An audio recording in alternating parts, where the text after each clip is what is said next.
Yeah, the first time I played much pool with him, I joined up with a team that went out to Las Vegas, and I wasn't scheduled to play with them. Played with Lon Veely and Mike Wachowiak, Dave Riesel, and Billy Johnson. Rod Carl was supposed to be going out to play in Vegas with that team, and he couldn't go because of some work, I believe, work or health or whatever. But anyway, I took his place, and to hear the story that I got from Daryl Fredrickson was Billy was worried about whether or not, I could hold up my end of things out there and not choke and whatever. And Daryl assured Billy, don't worry, Goldie will be okay. And, I appreciated those words from him. And Billy and I ended up being kind of a twosome as far as pumping each other up and everything out there. I got a chance to witness, other than watching the pros like here in Duluth with the 8-Ball Classic, other than the top-level pros, Billy's play in Las Vegas was the pool that I have ever seen played. I'm kind of a stats guy, and, I kept scoring. I kept all the score sheets and everything. I did a little journal, and this is what I pulled out of it. During that tournament, games that Billy played in, either a game where he broke and made a ball on the break, or when his opponent either dry broke or scratched. There were 58 games that happened, where either Billy made a ball or his opponent dry broke. Of those 58, he ran the table more than 50% of the time in that tournament. Wow. He shot spectacular pool. And Billy had the capability at not just hitting pocket speed, like the weight that a lot of pros hit it. Billy was slamming balls in total control of the cue ball. It was amazing.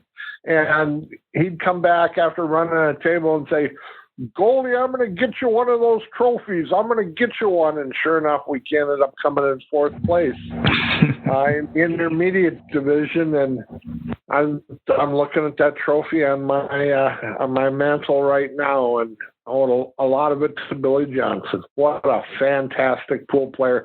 And I regret not mentioning him when you asked me about, my top 5 players when you interviewed me.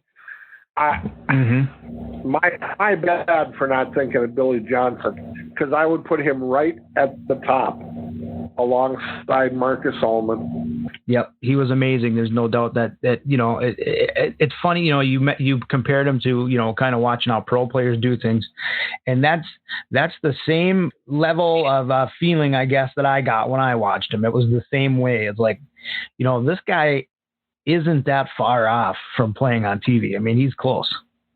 You never know what's inside a person's head or inside a person's heart, why they don't super achieve.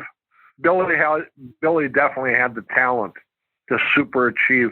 And I think he had the mentality to not let anything that can affect you on the table, cause you to not succeed.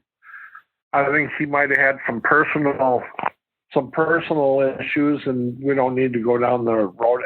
Anybody can imagine what might hold somebody back.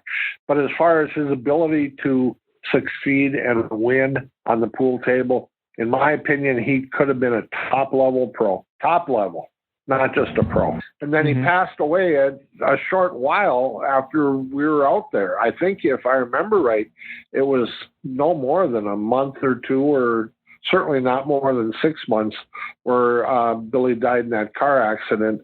And what a shocker to get that news.